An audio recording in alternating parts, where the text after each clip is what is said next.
Well, thanks for coming tonight. I'm Mr. Hicks, principal at Irvington High School. This is the 9th grade navigating Irvington, so hopefully there's no seniors out here in the. It's for all grades. Oh, it is all grades. It's for I am sorry. I thought it was 9th grade. All grades, but this is being presented by PTSA, and thank you for coming out tonight. So first I want to introduce my administrative team. Ms. Tudis, Jennifer Tudis, You can come up to the front so you're on video. Mei Feng Howell, APs. And look at that grand entrance over there. Jason Lacan. I will let them introduce themselves. And so if you want to cover what part of the alphabet? Sure. My name is Jennifer Tudis. I'm covering the alphas A through H. And I also work with students with IEPs. My name is Mei Feng Howell. I oversee science, math, CTE programs, supporting staff, and for students, I'm supporting students' last name from I to P. And I'm Jason Okwena, and I'm representing or working with students with letters Q to Z. I'm also helping to coordinate AP testing this year, the Wellness Center, and a whole bunch of other things too. Lots of things. Yeah. So, if you have questions, there's going to be a lot of questions. We have lots of questions, and I ask the amazing staff here at Irvington everything because we are new here and we're learning all the great programs that Irvington offers. So, what we want to encourage is if you have questions, please email us and ask. We're trying to answer the questions. A lot of questions about scheduling, we're deferring to the counselors, but we are trying to really communicate. So the office, part of the communication and outreach is that we want you to communicate with us, but we prefer appointments. Treat us like professionals. You don't just walk into your dentist and everybody else and expect an appointment. You can email, make an appointment with us. Our office opens at 8 a.m. This is an adjustment this week. It's because of the later start time. And if you need to pick up your student from school before the scheduled dismissal, please contact the office prior to your arrival to make arrangements. Notes are preferred ahead of time. Okay, and I've gotten a lot of emails about face coverings. They are not required. They are preferred, but they're not required. If students need one, they can come in and get one. Along the line of the office is open at 8, but we don't want students on campus before 7:30 for safety reasons. My campus supervision doesn't get here till 7:30, and we don't want students walking around. Kids that have zero period, that's a little different scenario, but I pull in between 7 and 7:15. I see students already sitting here. It's really not a safe. It's a safe environment, but there's no adults here really till 7:30. Okay, so we prefer that you don't do that. Okay. And at this point, I'm going to hand it over to my counselors and let them cover what they do.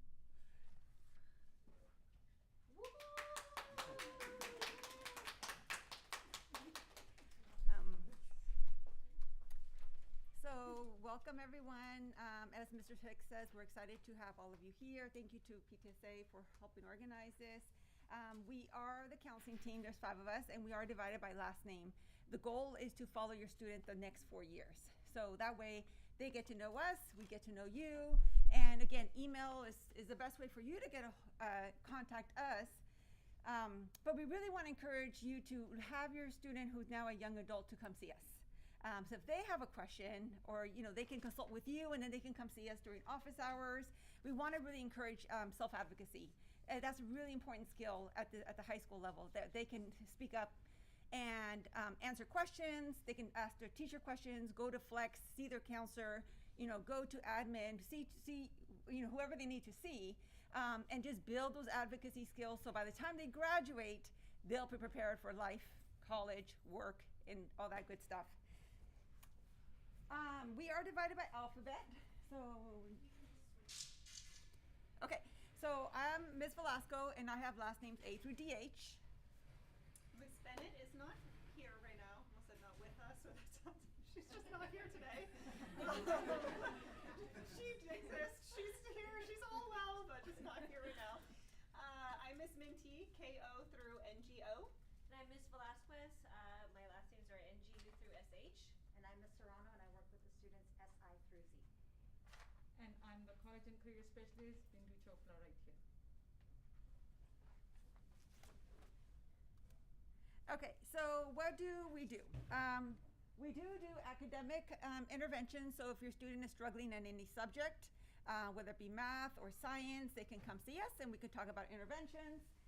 If they're dealing with a personal issue with a friend, there's a situation going on at home, a loss of a loved one, they can always come and see us.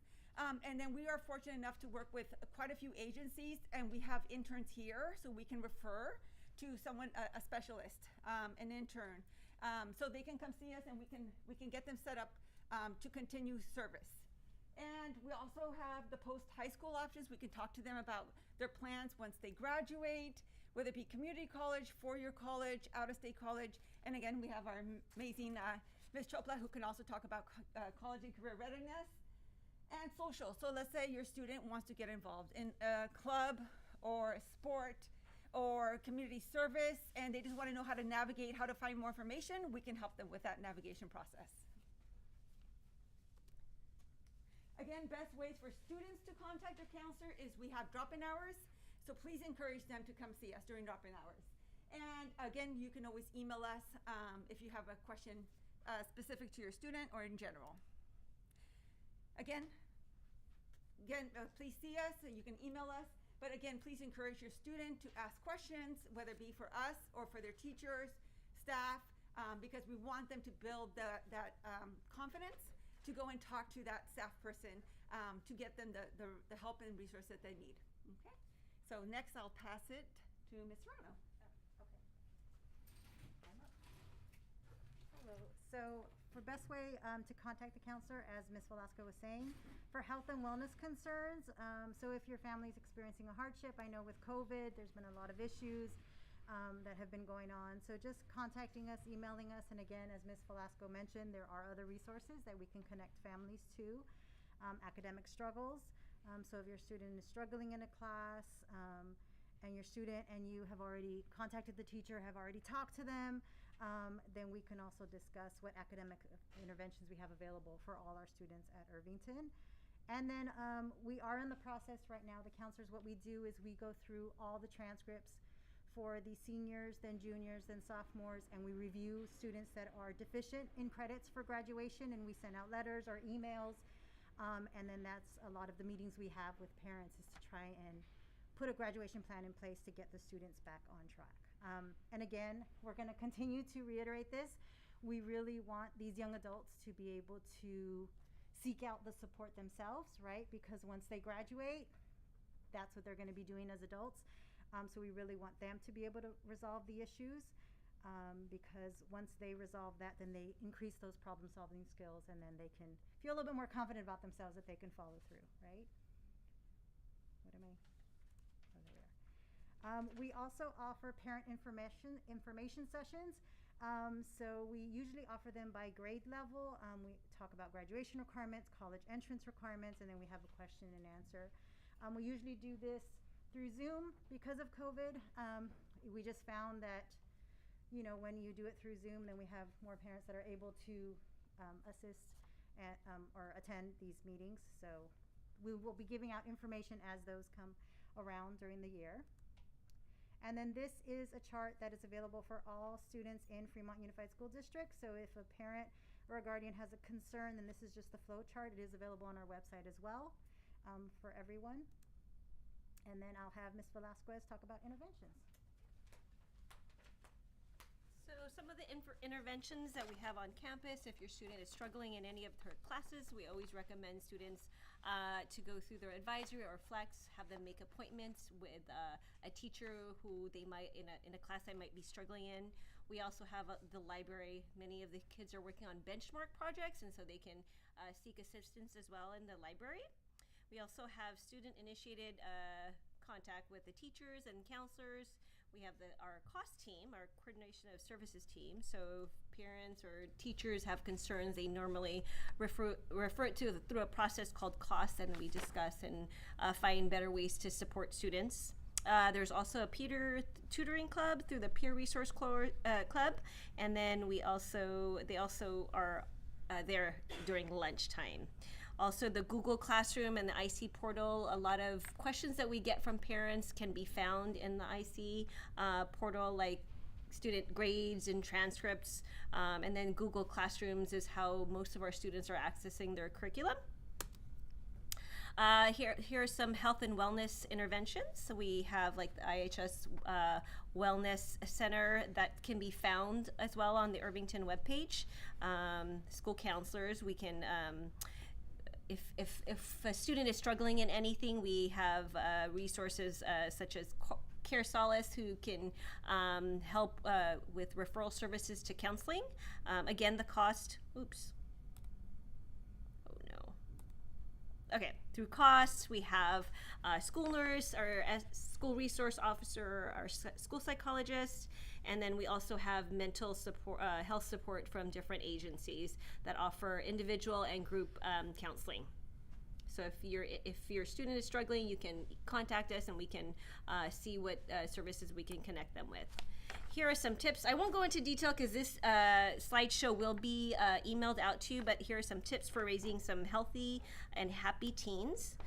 So encourage your teen to get involved, encourage self-care, connect with your teen. And then here are some additional resources for you. And so I will hand it over to Ms. Chopla. Real quick, I'm just gonna say we obviously made way too many copies. So for those of you that are at home, these can all be, the two handouts that we have can be found on irvington.org/counselors. But I'll pass these out. So we made a little chart for who you see for what. So it might say under attendance, it says if a student is coming late to school or needs to get an off-grounds pass, or why you might see an administrator, why you would go to the SRO, why you would go to the counselor, and then it has the contact information for everybody on there. And then the resources that were just mentioned, we have all of the resources here with the websites where a student would go to get more information or where a parent would go to get more information.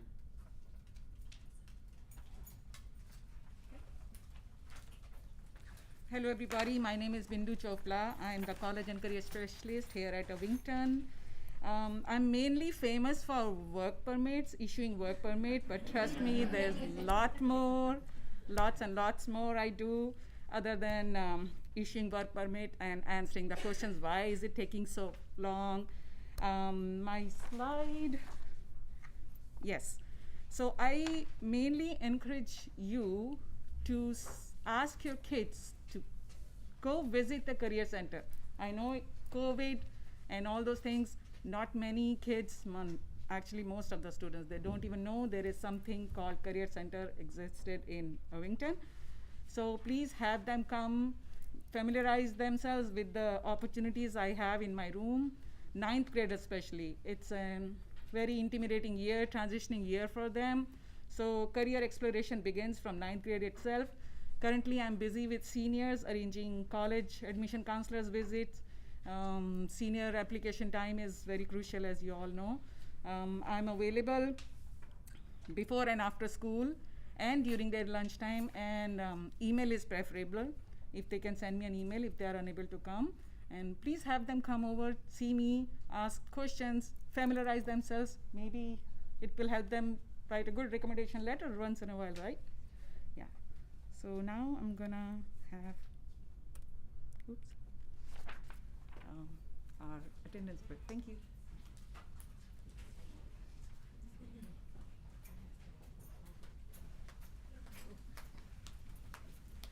Hello, and thank you for coming out. I'm Ms. Silva, one of the attendance clerks. We have 4 attendance clerks at our school. We're all divided by alpha.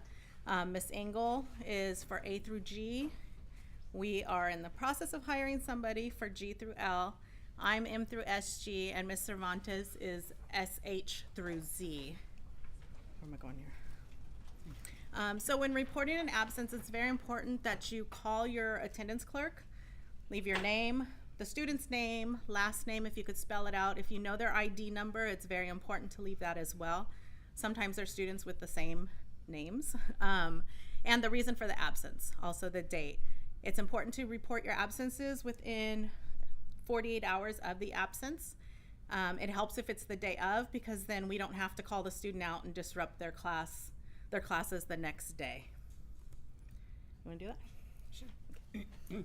And so, talking about off-ground passes, when a student needs to leave early from school, whether it's a medical appointment or just for non-medical reason, it's always best that you inform the attendance clerk at least a day in advance, so the student's able to get the off-grounds pass on them to be able to leave the class at the time that you say they need to leave. That way they can meet you wherever you make arrangements to meet, versus trying to locate the student, especially if they're in a PE class, they have to change and so forth, or we can't get the pass out to the student on time. It just makes things easier for the student to leave on time and for us to not to distract the class. So either you send them a day before with a note to their attendance clerk, and that way they get the off-grounds pass, or if there's an emergency or you didn't have enough time to inform the attendance clerk, try to arrive at least a half hour or more before, so it allows you enough time for us to get the student and you to get to your appointment on time. What else? If a student's not feeling well, it's always best that the student informs the teacher. That way the teacher sends the student to us. That way we get them to the office, especially if they're not feeling well, and then we communicate with you to have them picked up. Emergency contacts. They're not authorized to call out the student or pick up the student without us hearing from you guys prior to that. So in case we need to get a hold of parent, it's an emergency, and we're not able to get a hold of you, that's when we contact the emergency contacts. But the emergency contact is not the one that could come and pick up the student without us hearing from you. Anytime you have changes of emergency contacts or phone numbers, it's always best that you let us know. That way it helps us to reach you guys in case of an emergency.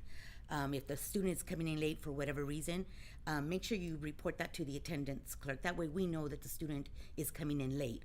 Or we just put the student out. That way we make sure the student checks in with us. We give them a pass to go to class, and it ensures to have accurate attendance. Same thing, anytime a student needs to leave, try to do that process of informing us ahead of time so we can get the student to you on a timely manner. You guys can get to your appointment on time, and it ensures that we have their attendance record correct. If they need to leave for whatever reason, it's always best you try to give us enough time. Let's see, I think that's about it, right? If the student is arriving anytime late, please make sure that you instruct them to check into the office so that we know that they're on campus, for security reasons, for just knowledge that they're there. Because if you call them in late, we usually put them out the full day so that you don't get the phone calls because you've already notified us. Okay, so they have to check into the office so that we can know that they're there. Any attendance concerns go to the attendance clerks. Teachers can mark them absent, but they cannot clear an absence. So anything needs to go to the attendance clerk. It's a courtesy to notify the teachers that they're going to be out, but for coding reasons, it goes through us. We don't accept drop-offs of any type in the office. PE clothes, lunches, backpacks, water bottles, anything. We cannot take responsibility for those items. If it's like glasses or something, necessary medically, then we can help you out there. And one other thing, there's always an attendance clerk in the office. So if a student says they couldn't check in because there wasn't an attendance clerk, there's 4 of us, and 2 of us are always there, okay? And that is it. Now we'll turn over to our registrar. Yes, So you said that for one last name from GB to something, there's no attendance clerk? we have subs right now. So we do have a sub in that position, but somebody can help them. So my son's last name starts with G, so I can email any of the attendance? You can either email, or we prefer that you do call us, just because if we have a sub at our desk, they won't have access to our emails. So it is best practice to call the office for a sub reason. Okay. But yes, you can call any of the attendance clerks for your son's last name at this current time until we get somebody in that position. Okay? Thank you. Ms. LaShanta?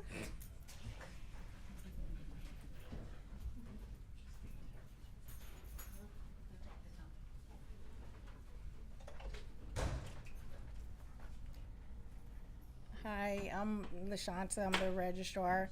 So I didn't really do a thorough of what I do as a registrar. I just basically did registration. All your kids are already registered, so it's no need to really probably go over it. But I did just briefly. What did I do? Yeah, I just was talking about the enrollment issues, far as what process you do to enroll. But I also do the transcripts updates for your children. I do anything to help your kids to make sure that they have everything they need to go to college, far as the transcripts, updates and stuff. I do grade changes, when the teachers submit the grade changes for the students. But I just did a generalization of what I do on a daily basis, which is I enroll and I also drop kids. Far as drops, it's really important that your students, if you are gonna move, that you notify the attendance clerks, because they're the first point of contact, and then they will give them a withdrawal slip. They'll go around to all the necessary departments to get signed off, and then we'll give you a copy of the withdrawal slip at the end of the day. And that's basically far as drops. But yeah, but any other concerns you have, right here, I have my email address, and if you need to contact me, I'm located, of course, in the front office. But if you need any concerns or anything about your students, far as any transcripts or anything, you could come check with me. Yes. So my son is taking language classes at a community college. To get those credits into the FUSD system, do we need to reach out to you? Only if it's an approved accreditation program that FUSD approved, because we can't put everything on the transcripts. Then who do I reach out to do I mean, you can check with your admin or your counselor, but For the counselor, yeah. and some of the foreign languages are approved. Yeah, if it's an accredited school that's part of the FUSD recognized accredited schools, then of course they would actually communicate that to the district office, and the district office will send me those grades. So it, community college, I don't know how it like. yeah, I have to go to the counselor. yeah, if you reach out to the languages the district does approve, and she's on a topic that I'll cover later about, going dual enrollment, stuff like that. So I'll let her finish that. Yeah, so yeah, if it's something that's approved by the district, we have a list of those classes. But if it's something that you have concern about, and you might want to see if it's eligible to go onto the transcript, you probably would need to talk to your counselor, because not all things can be transposed over to the transcript. Okay, no problem.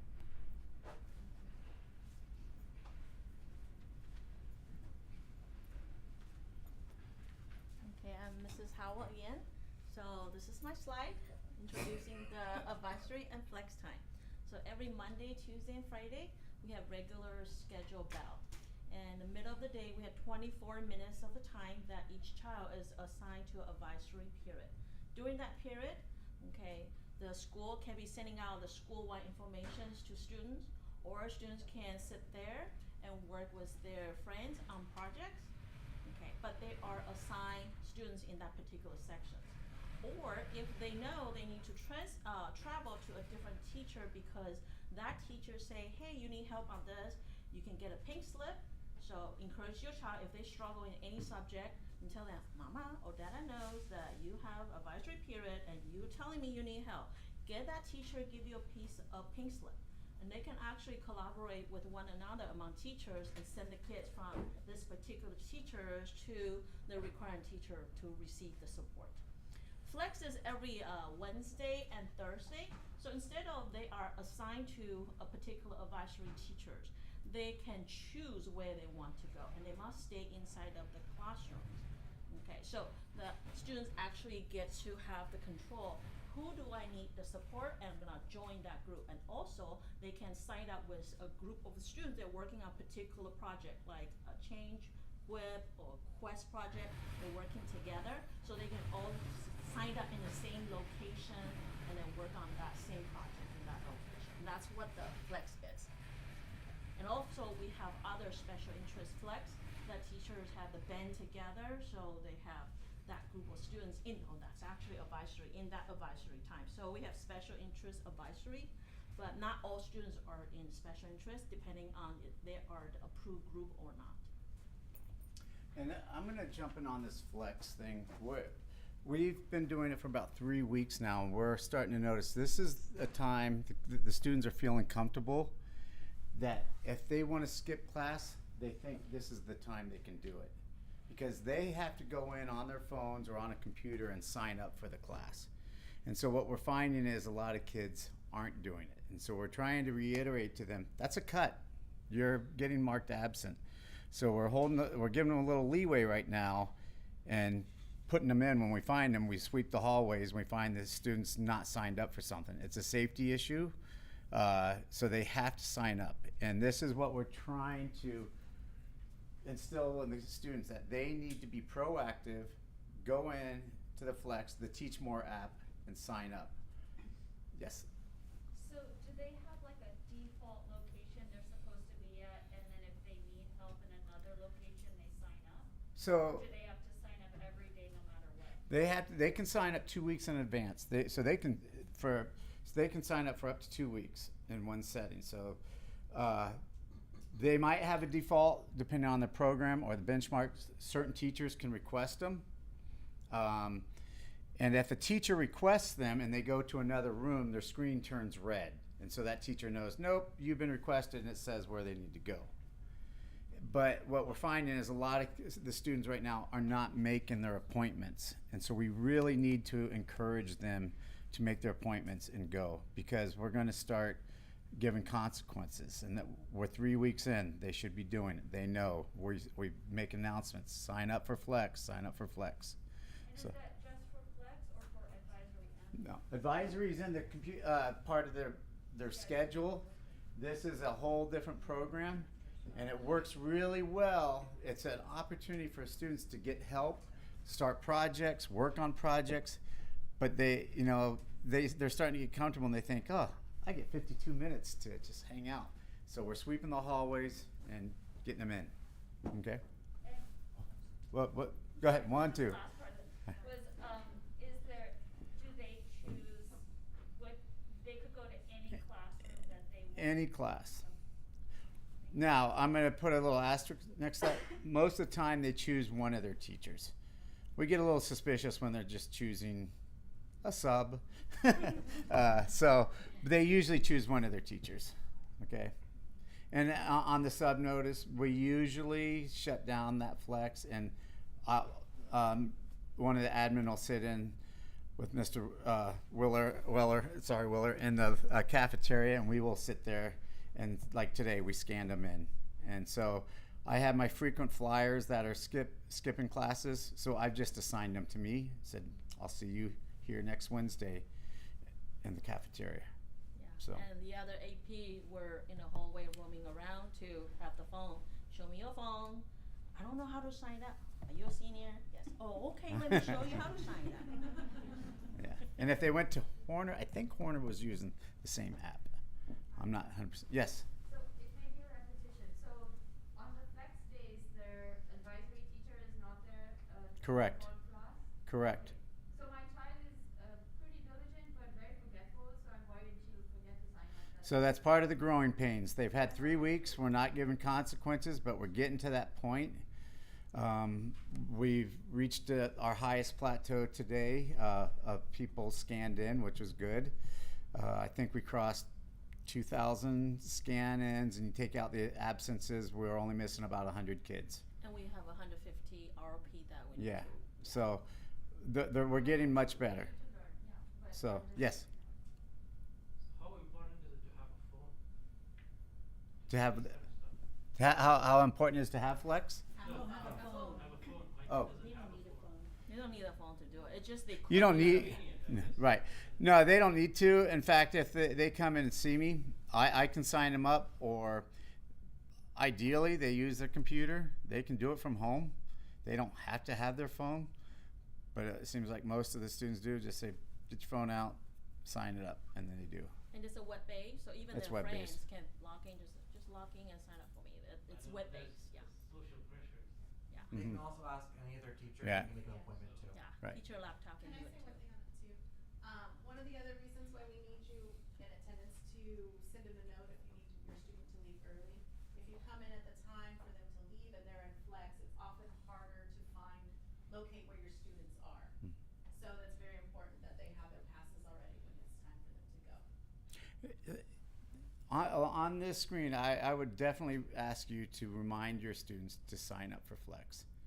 It's very important. It's very beneficial. When it works, it's amazing.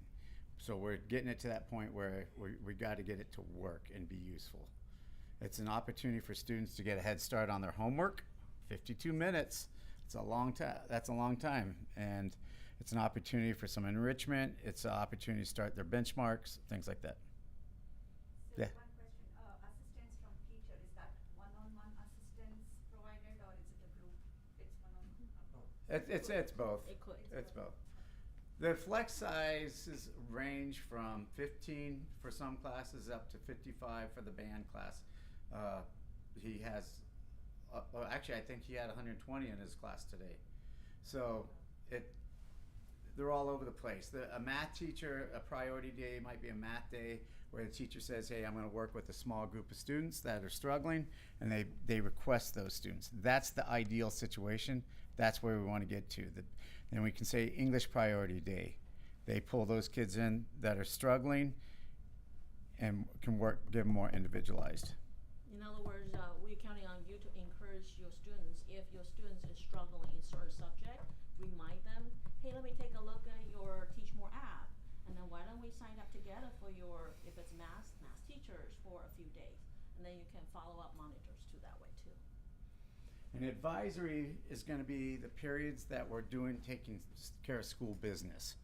We're going to go over the student handbook. We're going to go over the rules, the dance policy, whatever it is. Those are going to take place in the advisory period. Okay. Any more questions on that? Yes. Can you talk about contracts? Oh, we're coming up to contracts. I have no idea what that is. You will find out. All right. Here at Irvington, we have several different family groups, particularly cohorts of teachers and with specific students working on 3 major benchmark projects: 9th graders, 10th graders, and 12th graders. What this does is it allows students to really dive deep into the standards for their grade level in a couple subject areas. For 9th grade, it's looking at the science and English standards through a research project that is a group-based project. They have the whole year to complete it, and the teachers break it down into bite-sized chunks. That way the students can really understand what it means to go online, for example, and look at credible websites, credible sources of information. Next part might be how to craft a question, a research question or a thesis. And so each year the impact or the complexity of the project gets more advanced as the students grow and improve their skills. So during the 9th grade year, it's the English and science teachers working together on what's called the Change Project. It's looking at major environmental issues that are going on in our world and how they can change what's happening. 10th graders are cohorted through their English and world history teachers. They're looking at more of an individual task, but in a cohort, looking at world issues, things like poverty, problems with immigration, and so on. The next category might be something like, Quest is the senior project. It's a combination of the English class with US government. And so they look at those two, and they once again look at this big major social events happening around the world and the impact that they can have to go out and change it. 11th graders get a year of break because we know that they're starting to do things like the SATs, they're starting to apply to different colleges and universities, and so we want to give them a little bit more time to focus on those additional academic skills and activities that they need to do in order to be successful throughout the year. Any questions? Yes. I forget, is Quest also a team thing or is it? It's individual. So it starts off having it where you get a lot of support from a group. You're on your own, but you work with a cohort. And then senior year, you're on your own. Okay. And the teachers work really closely with the students. They build in a lot of team building activities. A lot of like the Socratic seminars happen twice a year, so that way they can get feedback from their peers. So they get to look at being the ones creating the project, but also getting the feedback too. Okay. I know all 3 projects have already started for the year. So if you have any questions, check in with your students. They each got large packets of information for each of these projects. I think like one of them was, I want to say I remember it, but it was some type of outline for like the WIP project. Okay. Any other questions? All right, perfect. More about our families.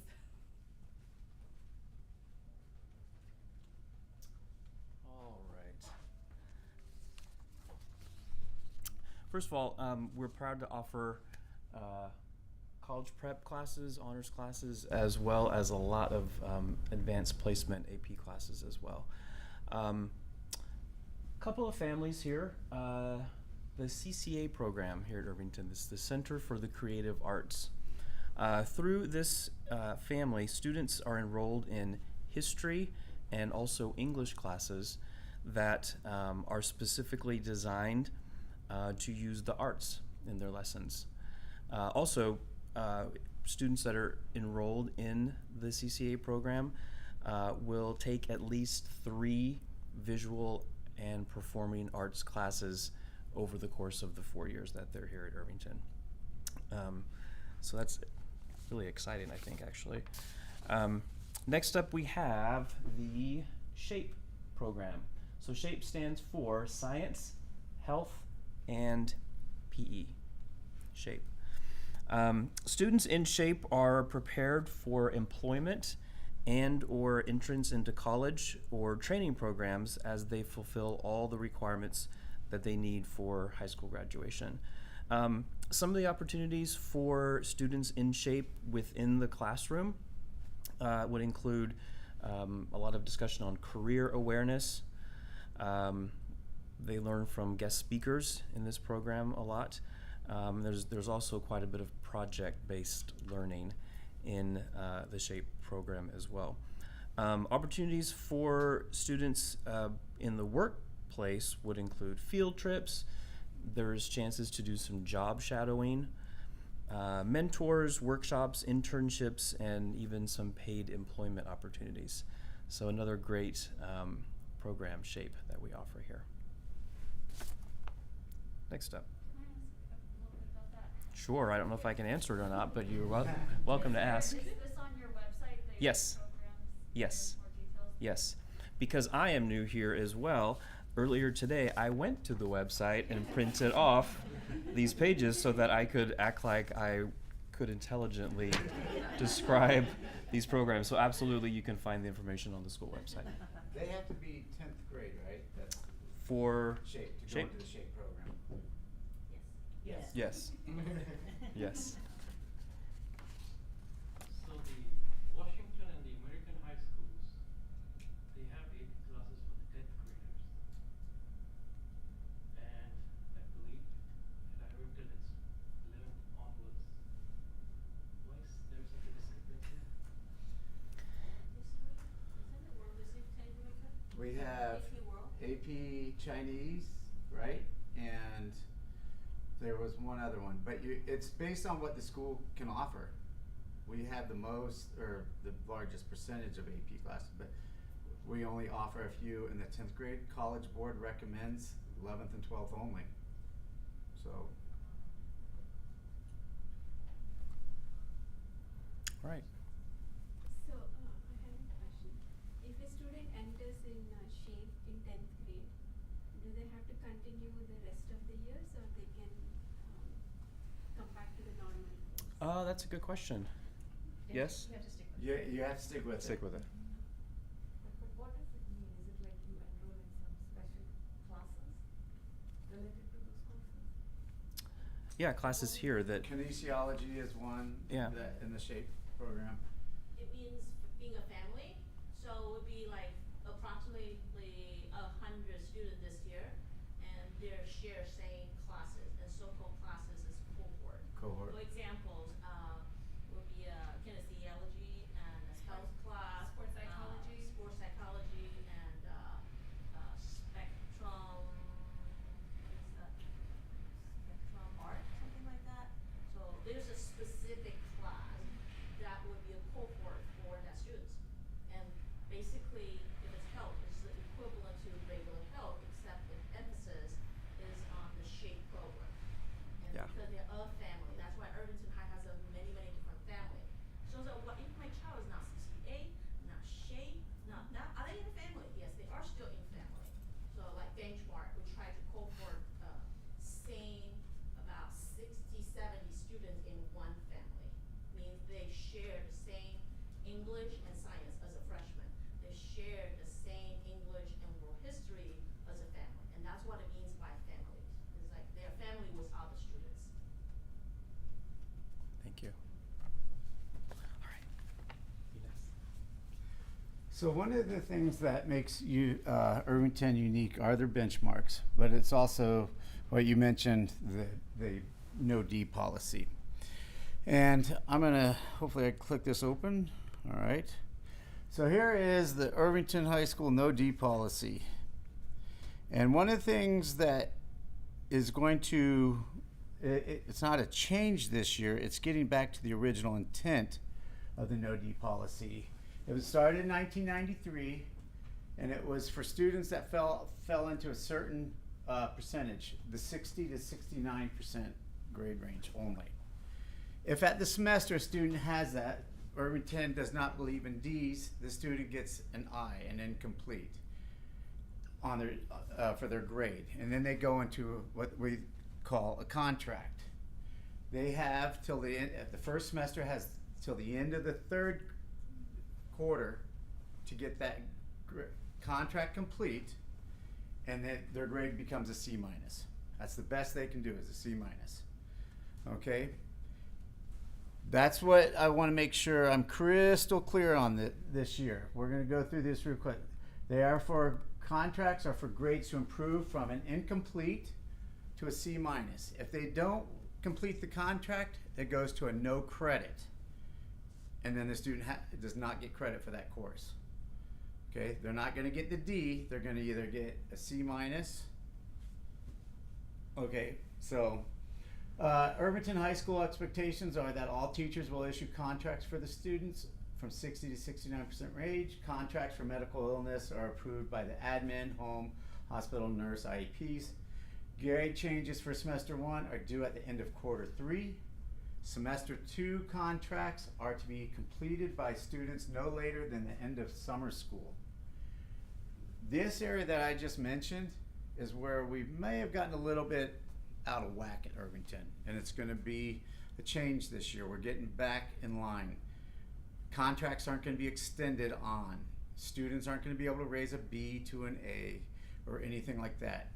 We're going back to the original intent of the contracts. Summer contracts must go through the contract summer school for the summer. All final grades for seniors are entered by the last day of school because they need to get those grades off to colleges, so we can't.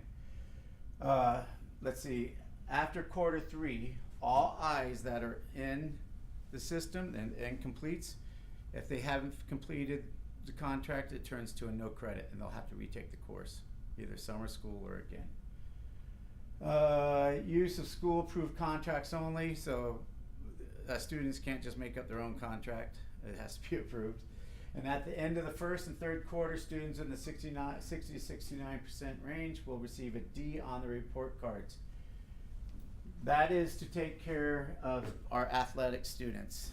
So 2 years ago, I believe, 2019, 2020, they amended the policy a little bit to take care of our athletes so they can participate.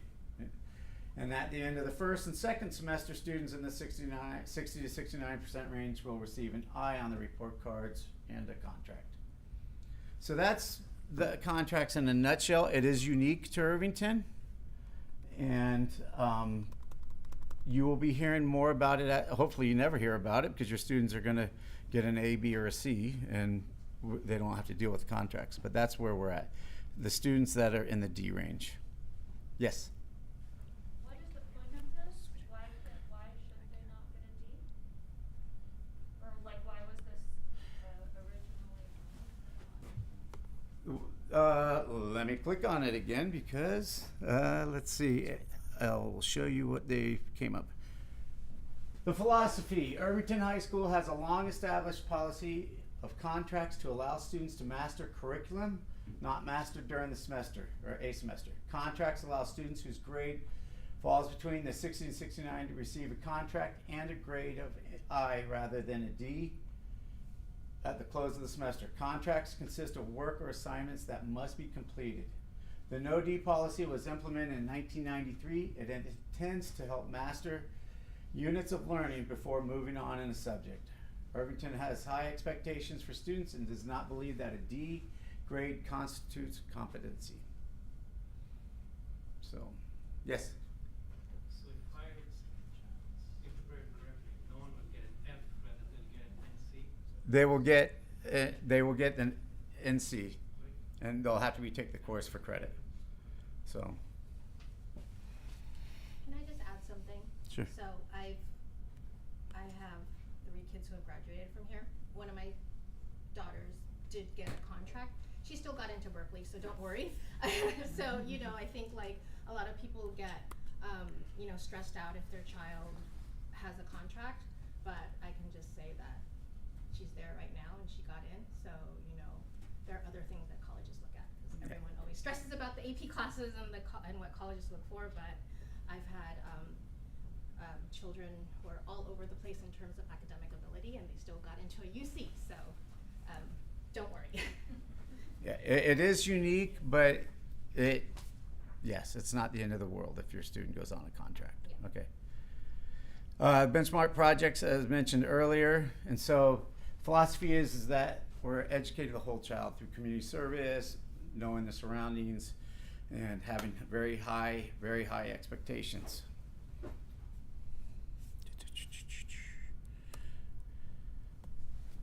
The biggest reason at Irvington people are on discipline. Plagiarism or cheating. We use turnitin.com.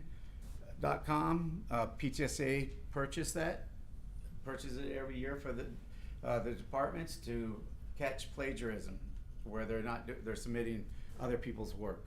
So that is an automatic Saturday school and a 0 on the assignment, school-wide. No ifs, ands, or buts about it. You know, it's not a negotiation if you were caught. That seems to be, the pressure is there to, you know, this is a big one we face every year, that we really need to bring down the stress level and the temptation to want to use somebody else's work, okay, and turn it in. Cyberbullying and harassment in today's social media world, this is a big one. Every Monday we come in, and that's what we're dealing with are the events that happened over the weekend on social media. If you know if you're aware of something that's going on, let us know. We do take it serious. We look into the events. We've already had a few things this year, different websites about, and we take action. You can also take action. If you know there's something being said online, you can report it, Instagram, wherever it is. When they get 3 negative reports, they shut it down.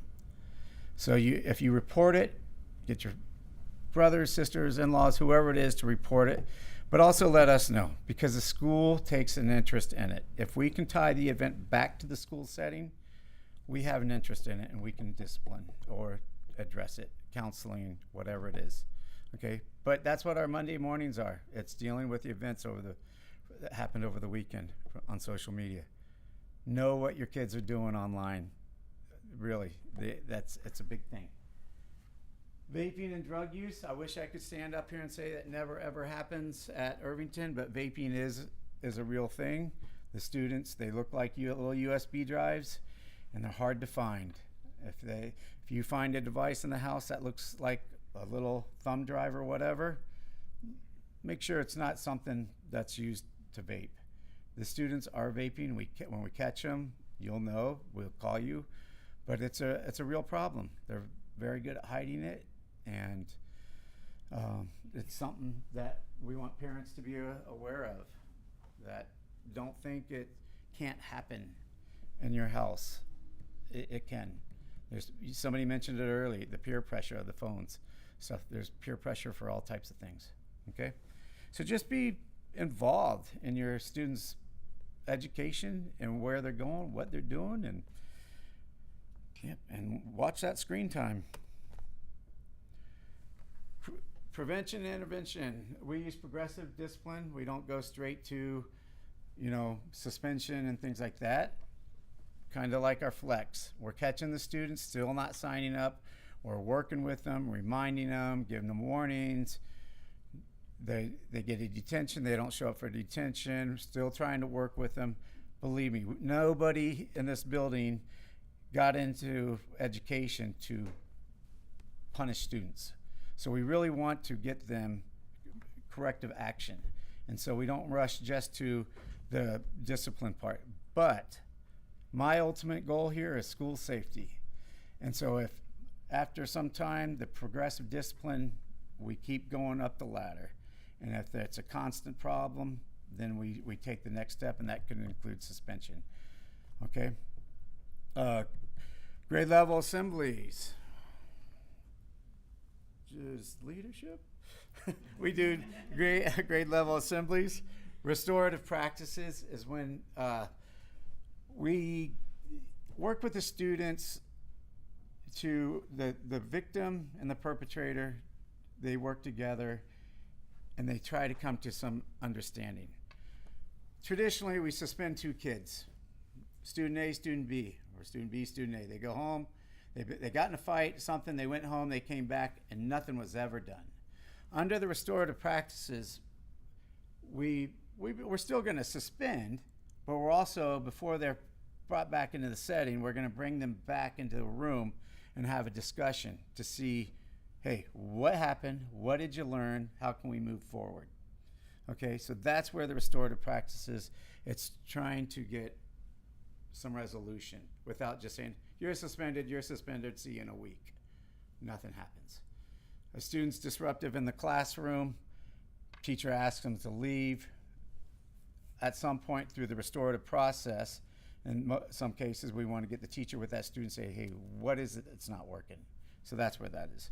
Conversations, circles, conferences, these fall under the restorative practices. Conversations, getting a group together. The girl drama is huge.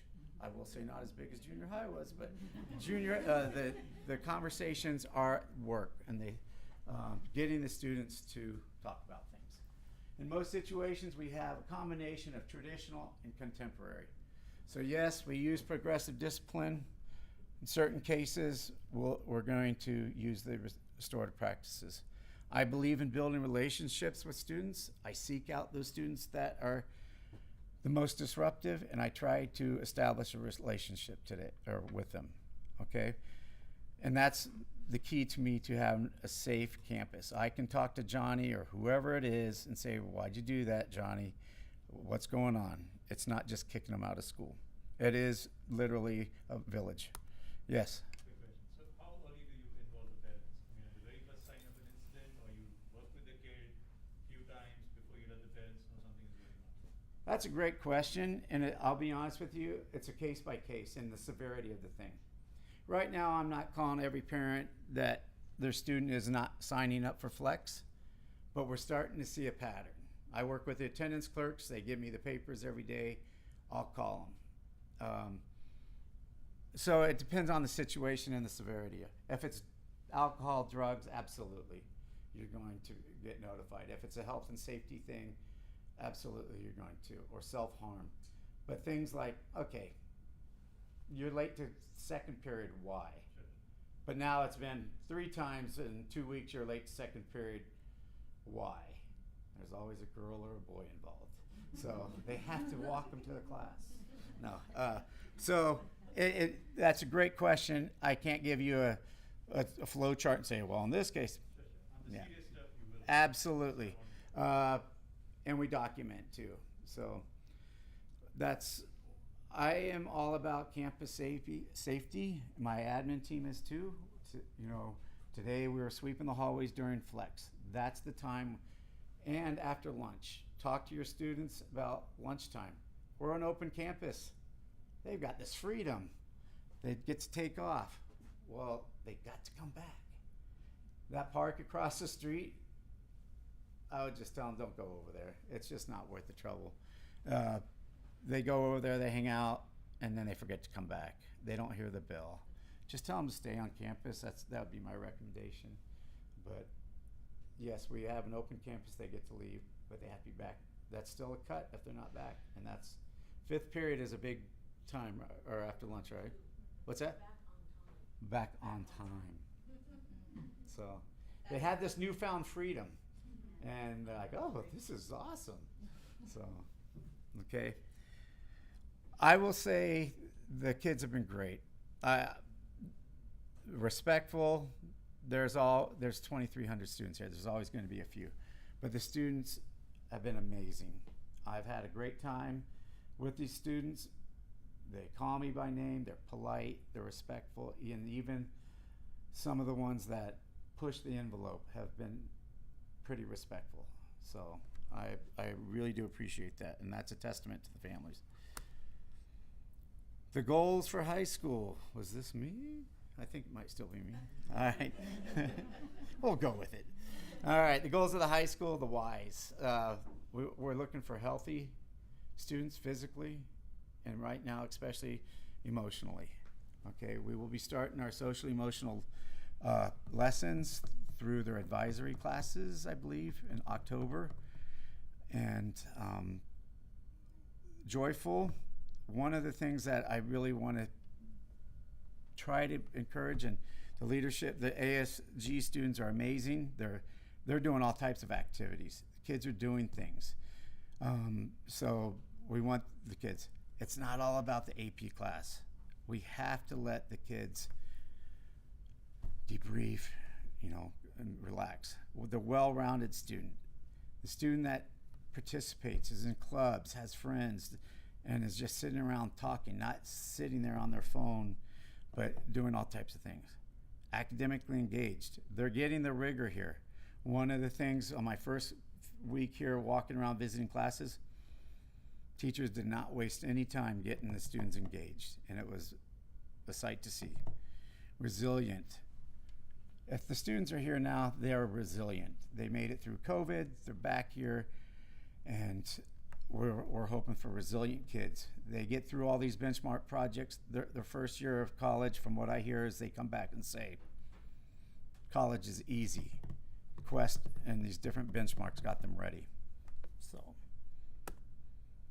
service learning, who is that? That was, oh, okay. I get this one too. This is a new dad, so he asked me if I could cover this. So, goal, do you want to cover this one? Goal, service learning. The goal. The Board of Education affirms the importance of the 40-hour service learning. All the high schools have to do it. Learning high school graduation requirement as a vital part of the instructional program, and supports service learning as an instructional strategy because it enables students to be confident, effective thinkers and problem solvers, as well as ethical participants in society. All the high school, comprehensive high schools have to do this. Class of 2027 requirements. Wow, 2027. They have to do 40 hours of community service, average of 10 hours per year. They are tracked. Requirement can be completed anytime after the first day of school, the student's freshman year. All hours must be completed by the second week of May in their senior year. They are being informed about this, okay? He's explaining the process, how to record their hours, okay? All information is on the website, irvington.org/service. Requirements, the guidance, the forms, volunteer contact information, flyers, and updates. The 40 hours is, they can do this. They could even go back to Horner and say, hey, can I work your Maze Day or whatever? So there are opportunities out there. Can I add something about service learning? If through the benchmark projects, they actually get quite a few hours. So change project is 10 hours, and I believe the quest project is also 10 hours. So you'll have 20 hours that they have required as part of their curriculum, and then the rest they can do. The other thing is FUSD does not allow volunteer hours for any religious organization. So if they go to their church or mosque or temple, it's not going to count, whereas some of the other districts do. So those are like questions. From being here quite a few years, these are like common questions. And if you have questions, ask Mr. Jones. And Yeah, I would 'cause get info is on the bottom. approval before going and doing the community service. Yep. And Mr. Weller is up now.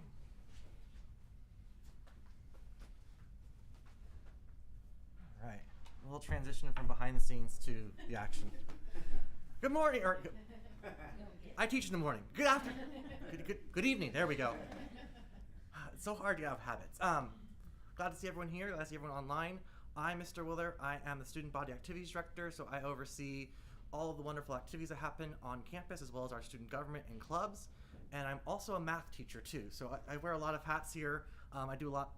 I just have it on the PowerPoint, so it's fine. I know, but I want everyone to see her face. Oh.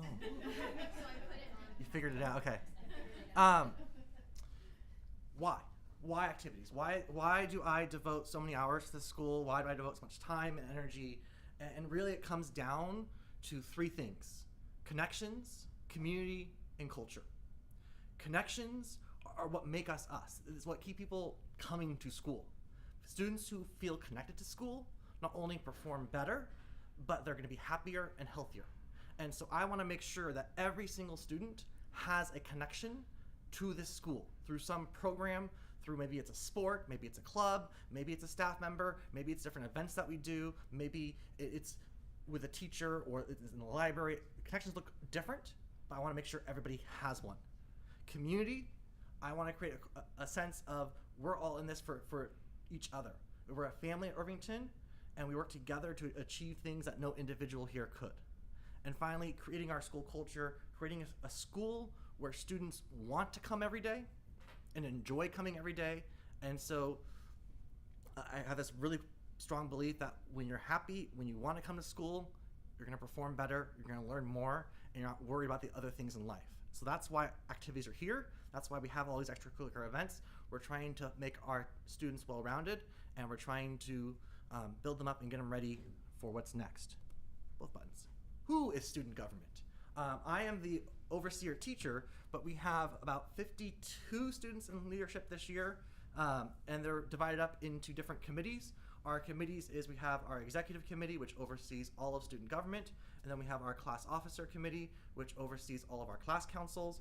We have our visualizations committee, which makes all of our materials for web and all of our posters and all the visualizations that we do. They do videos, all kinds of stuff. And then we have clubs and SIA committees, which we'll talk about in a second. And then we have our finance committee, which is our most important committee because they make sure we have the money to do what we need to do. Everything in student government is student driven. ASG, this government alone, we have an operational budget of about $40,000 a year.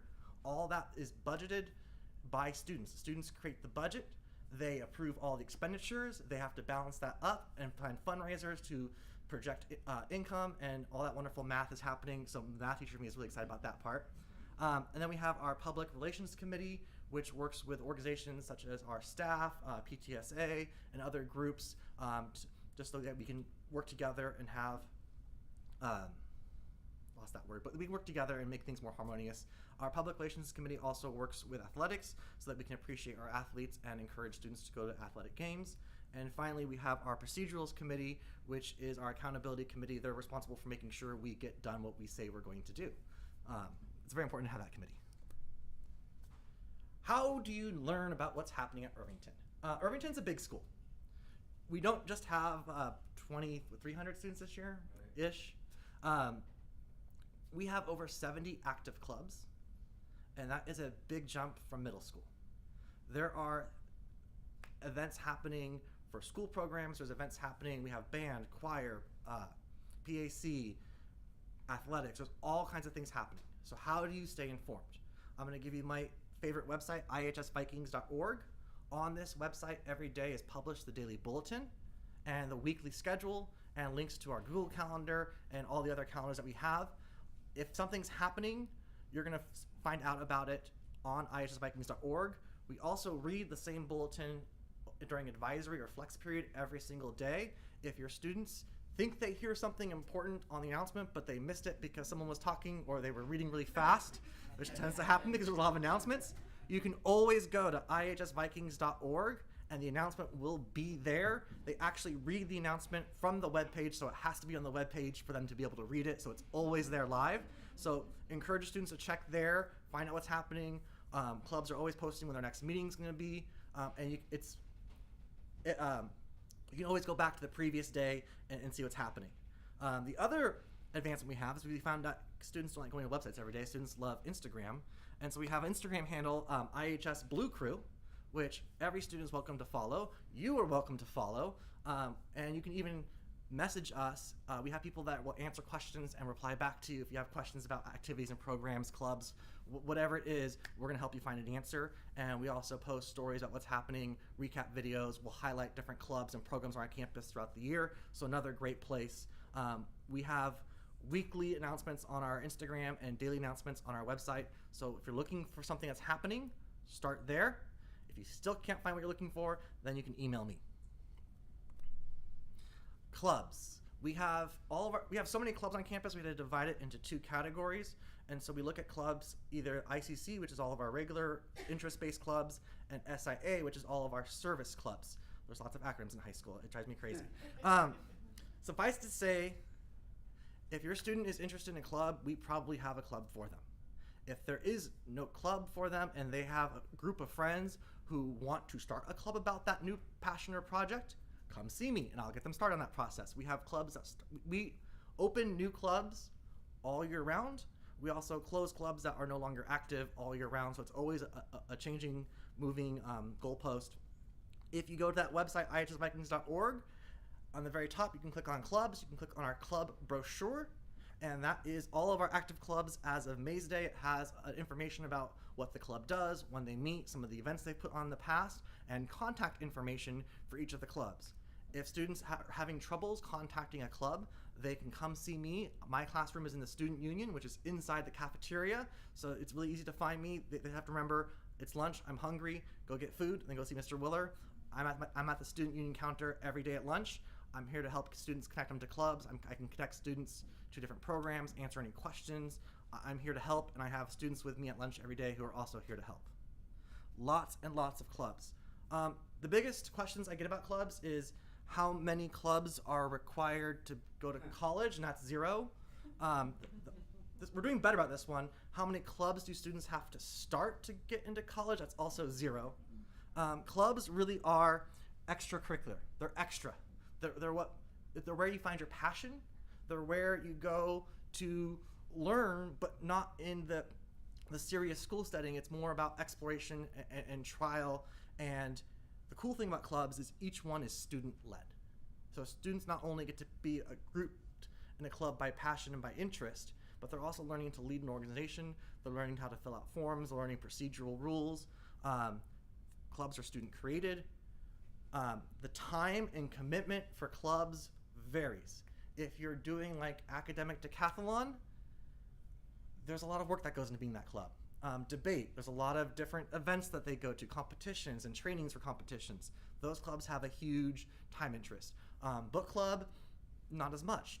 Students can come read a book and have discussions at lunch about what the book was. We have great culture clubs on our campus where they can explore different cultures. All the clubs for culture is open to everyone. You don't have to be a part of that culture to join. You can just come and learn. I love learning from our culture clubs. And there's no official registration process for clubs. If you're interested in a club, go to the meeting, learn about more. If you're busy for a while, pull back from the club for a while and join back in when you have more time. Again, the one caveat asterisk there is some of our competition clubs that compete in academic programs are a little bit different. They will have sometimes tryouts for their competing team, but you're always more than welcome to start learning about it so you can be prepared for next year.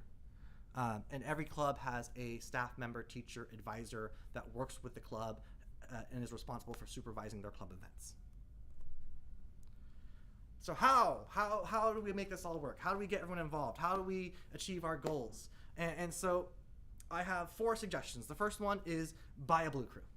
We are home to the $6 Blue Crew shirt. We have them in blue, white, and pink. And I can already tell you, since May's Day to now, we've already broken the 700 threshold. We've sold 700 Blue Crews already this year. And we want our students to have this. We want our students to wear it on Fridays. It's a way that we can be unified. United is that community building. And so if you don't have a Blue Crew, feel free to buy one. You can buy them online, ihsvikings.org/shop, or again, you can come see me at lunch before school. It's also how we make our money. Second way you can get involved, join a club. Not 5 clubs, not 10 clubs, but start with one. If they don't like it, try a different club. I'm going to give you a little preview here. We'll learn about athletics in a second, but participating in sport is another great way to get involved in our activities. And please also encourage your students to dress up for Spirit Days. We have Spirit Week coming up the week of October 17th. We'll have our official reveal of all Spirit Week information starting next week, as well as our legendary homecoming dance. Last year we had 1,200 students come to the homecoming dance. It was the biggest dance we've ever had, at least in my 15 years here. And tickets for those will go on sale October 3rd. Information for that dance will go out next week. All the details will be on ihsvikings.org. So check that website out Monday to be in the know. And I believe, contact. Well, very important. I'm very, very busy, but I have an amazing group of students behind me that help me in what I do. And so if you have specific questions, try one of these emails first. And if you still have questions, you can follow me up with an email. If you have questions about clubs, you're going to see a pattern here. If you have questions about clubs at ihsvikings.org. If you have questions about service clubs, SIA at ihsvikings.org. If you have questions about the freshman class, maybe you want you to get your student involved in the freshman class council, or just general freshman questions, freshmen at ihsvikings.org will connect you to your class officers. If you need help with the store, that's our finance team at finance@ihsvikings.org. If you have general leadership questions, if maybe your students want to be involved in leadership, we'll welcome them. They can email our president at president@ihsvikings.org. And if all else fails, feel free to email me at rwiller@ihsvikings.org or fusdk12.net. I don't use that one as much. But feel free to reach out if you have questions. And again, I'm in the student union. Encourage your students to come visit me. In fact, if they come visit me tomorrow at lunch, today is September 22nd, so tomorrow is September 23rd, they come at lunch and say they heard Mr. Willer or your parents heard Mr. Willer navigating Irvington, come see me at lunch, I'll have a prize for them. So I won't tell you what it is, but it will be good. All right, so that's activities. For the adults too. Sure, come on by. Stan will be there first thing in the morning. I have a comment. So, my kid, he came to Irvington in 9th grade. This is the first time since he's not Irvington wasn't his home school. And at the Mays Day, all the sign-ups for the clubs was through QR code, and he didn't have a phone. And he came back, he felt really down. He felt so out of place. So I just thought I'll share that feedback is perhaps there should be some additional flyer or something that folks who don't have a phone can sign up. Yeah, we'll work on that. I mean, it's kind of this transition process where we're kind of coming back from online where they're encouraged everything to be via QR code and contact lists, and so we're kind of having to relearn how to navigate school again. And so we'll take the feedback, we'll contact the clubs and let them know we can try and do better for next year. It can be simple like list of URLs on a printed page, right? QR code is just hard to decipher without a phone. Well, I'll give that to the team. We can take that for feedback and we can plan for next year. If you're still interested in clubs, Yeah, it's never too late.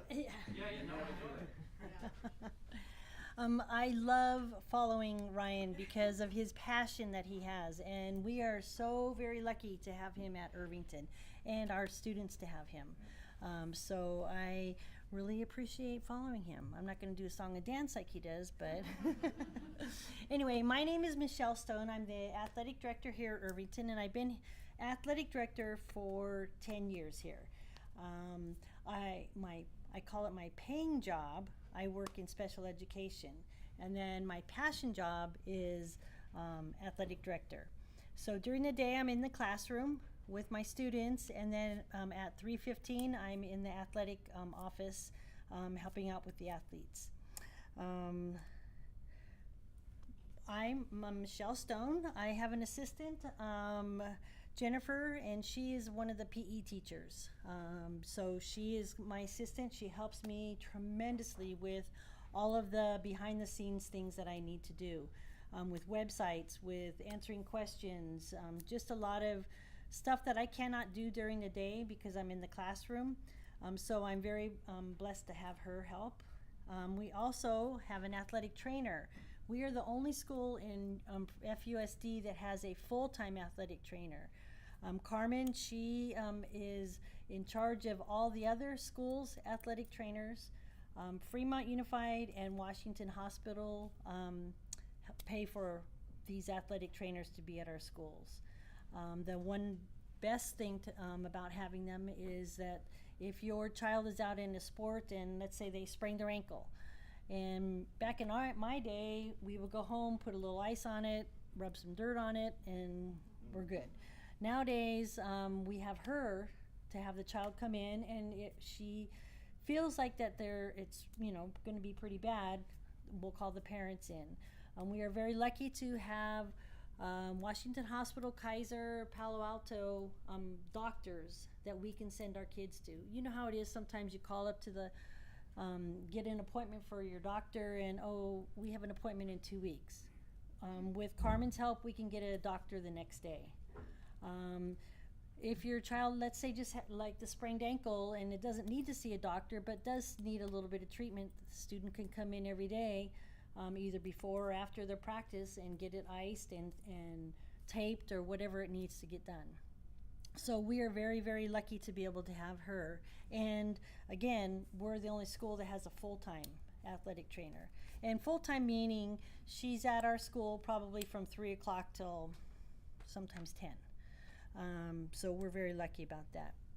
We have a Irvington athletic website that you're welcome to go on. It has all of this on there, all the information. And thank goodness for my assistant. We have 3 seasons of sports. We have fall, winter, and spring. Right now, we are in full force with fall.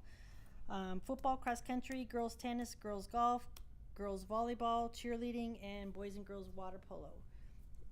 Those started on August 8th. So we are in full force right now with them. Winter sports will start October 31st.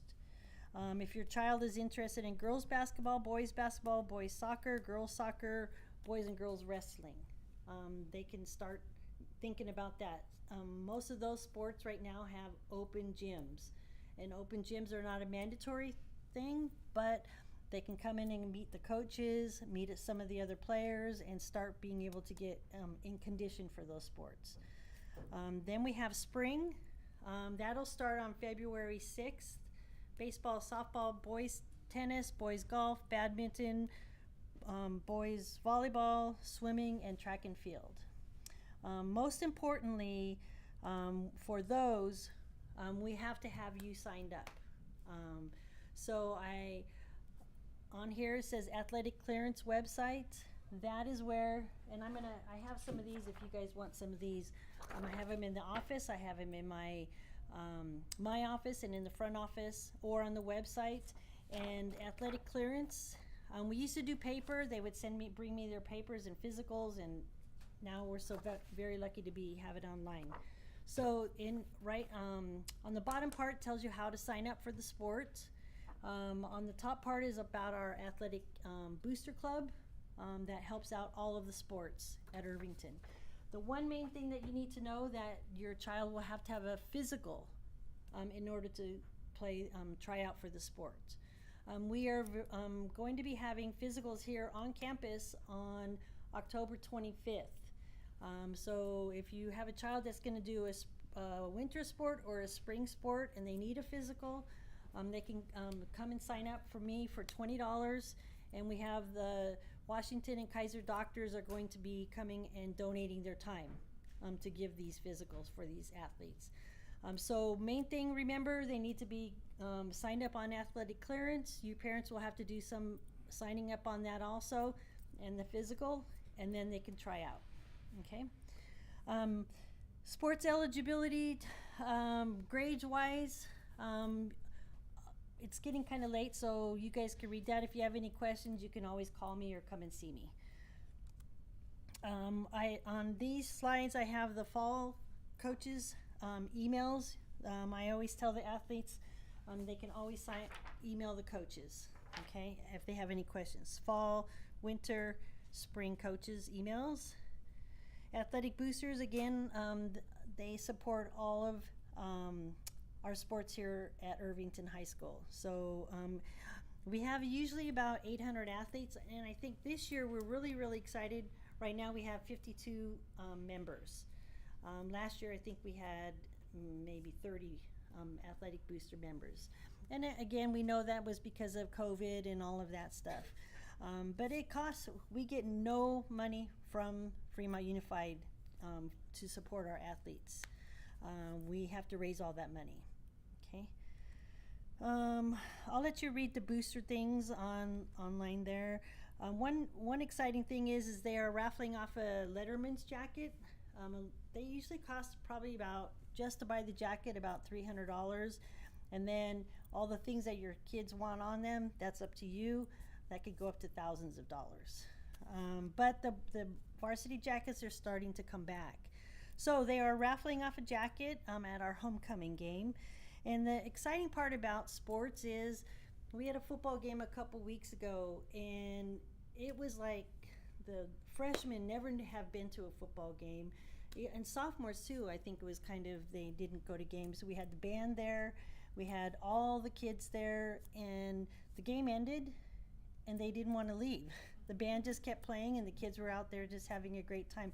And it was so fantastic to see the excitement of the kids being together and bringing school together with their friends on a Friday night and being able to go out and do that again. And that's a normal thing that we are being able to bring back. And so not only football games, but we have, you know, girls volleyball and water polo and all of those other sports.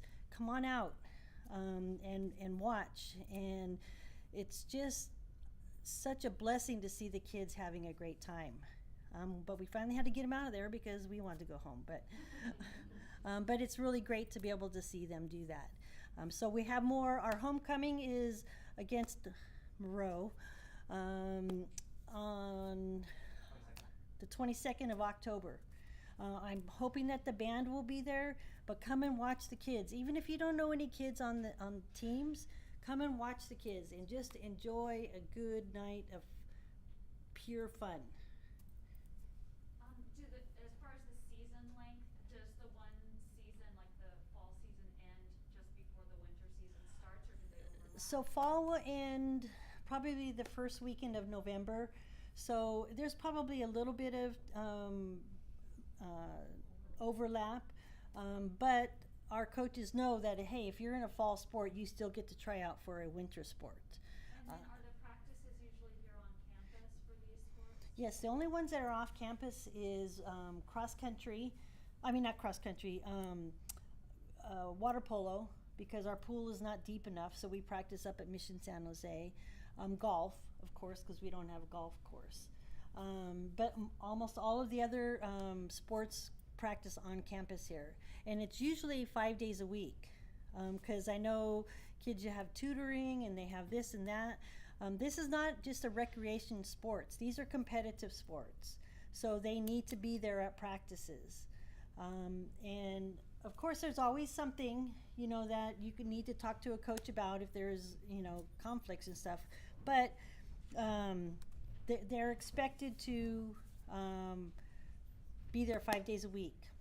Okay, and then I'm calling it our first annual because we've had these in the past years, but we're going to restart that up again.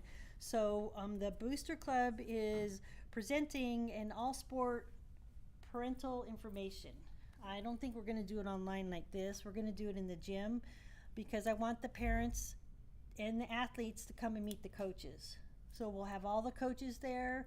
We'll have information that if you guys want, what kind of information you want. But so that, put that on your calendar if you're interested. Monday, October 10th in the main gym at 6:30. Any other questions?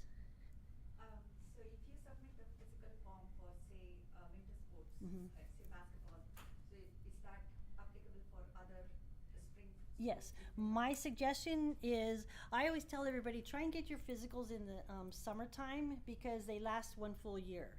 So it's hard to say, oh, Mom, I want to do a spring sport, and then you don't have a physical, and then you got to rush and get a physical and do all that. I always, like I said, I always suggest do them in the summertime, and then you can decide, okay, I want to do this sport. On athletic clearance, you could put all the sports that you're interested in, and then we can click and say, okay, they're clear to do these sports. You can only do one sport per season. A student wants to do swimming and then be able to do track. No, only one sport per season. You can do 3 sports a year, but 1 sport per season. Okay? Mm-hmm. Some sports are starting before even school starts, right? Like beginning of August. That's when NCS opens it up for them. Usually it's football because football's a different sport where you have to. It's a different sport, but because we start so soon, it's usually about a week after is when they start games and things. This year the 9th grade parents didn't know about those sports at all. Right, and usually, did I go to Horner last year? Probably not because of COVID. Usually I will go with some students to the 8th graders. I think I did talk to them. I talked to every single 8th grade because all their PE classes are full of 8th graders, and we told them about the sports. That's why I like to have the coaches' emails, because then you can email the coach and say, hey, I'm an incoming freshman. I want to know about this sport. Basketball is the only one that has a freshman team, but most coaches know freshmen don't know really what's going on, so just ask questions. Okay. Any other questions? I think I'm done. Well, thank you. Boosters, I've been part of boosters. Yeah, boosters is very, very important for our sports. Like I said, Fremont Unified doesn't do anything for us. Okay. And thank you, and hope to see more people on the 10th. All right. Thank you. Thank you. Thank you. Are we done? I think Neha is up next. Yeah. Oh. And if you want one of these, you can grab one. Hi everyone, I'm Neha Suresh. I'm the president of Students of PTSA, and this is just a little bit of what Students of PTSA is. So our main mission is, as a service club on campus, to provide opportunities for students to enhance their education, as well as to include and represent the diversity of IHS, and also to just allow students to showcase their own talents and whatever they want to showcase. So that's kind of what we do. We give them a lot of interactive chances, and some of the responsibilities that we have is to work for what's best for the school and for our community, and we do this through communication.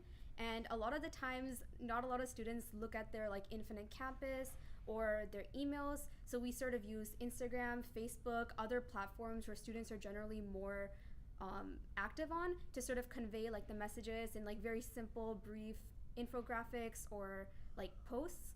And then also we try to provide opportunities for students, and this is through a lot of the PTSA sort of opportunities, like the reflections, art competitions, and more. And also we're liaison between students and also the PTSA. So this is our team this year. We have a pretty small team, and we focus a lot on publicity mainly, as well as handling logistics and just the general things that we need for a club. So if any of your children are interested in joining SPTSA, feel free to shoot us an email at studentsofptsa@gmail.com. Yeah, I didn't put it down on the slides.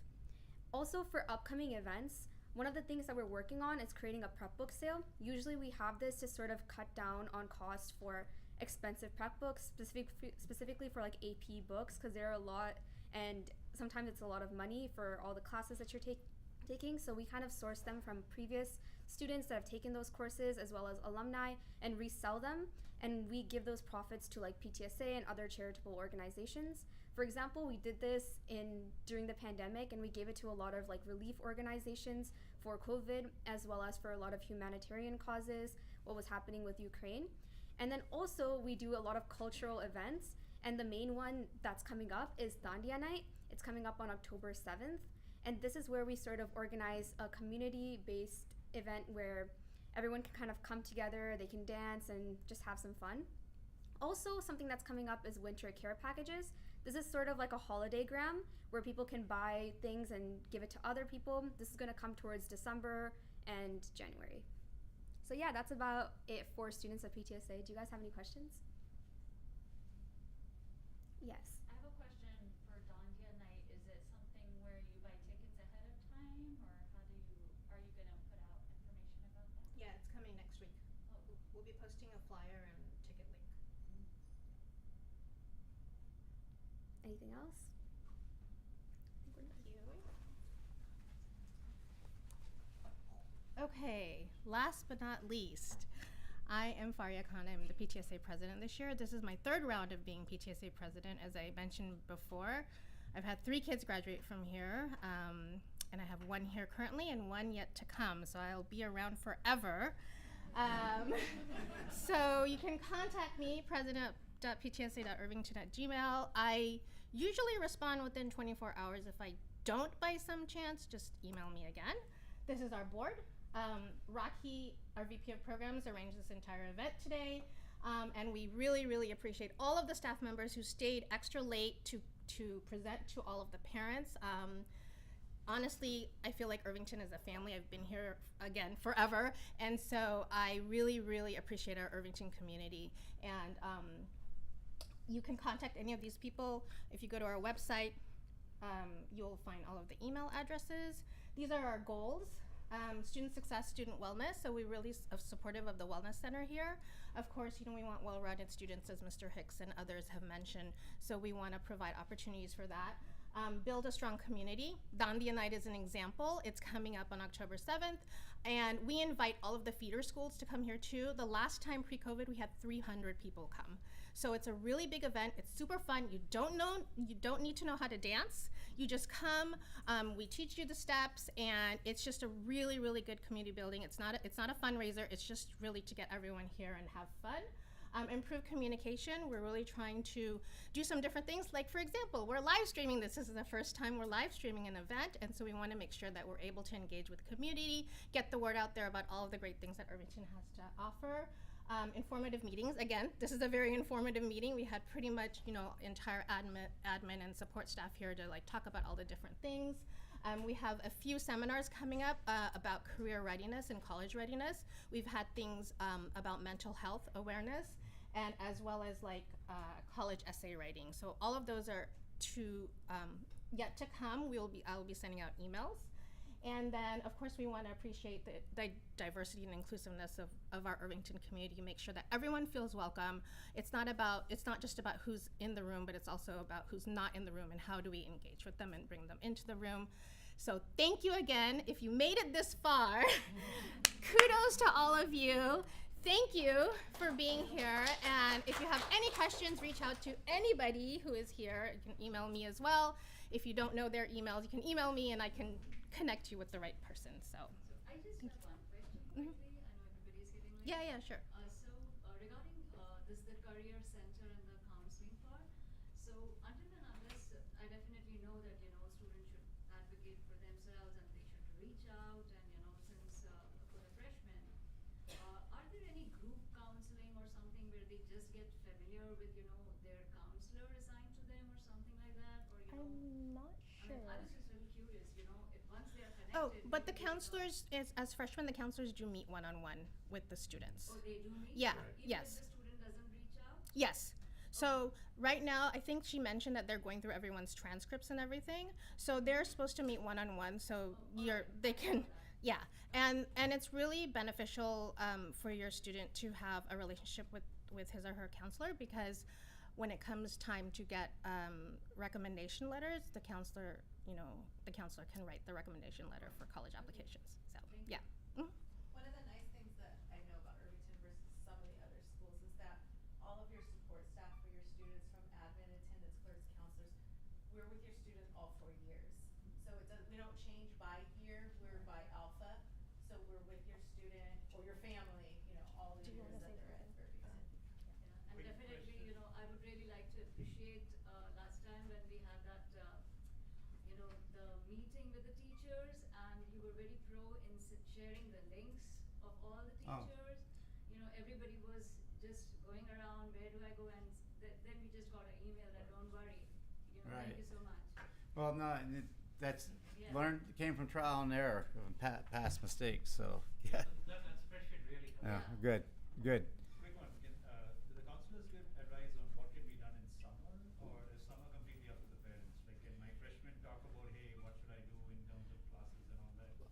I don't think they're really, you know, the counselors are still, we're still have some residual cleanup schedules that they're doing, and then they're meeting, taking care of the 504s. But in the springtime, they'll also look at their coursework they've completed and tell them, hey, if they're on track.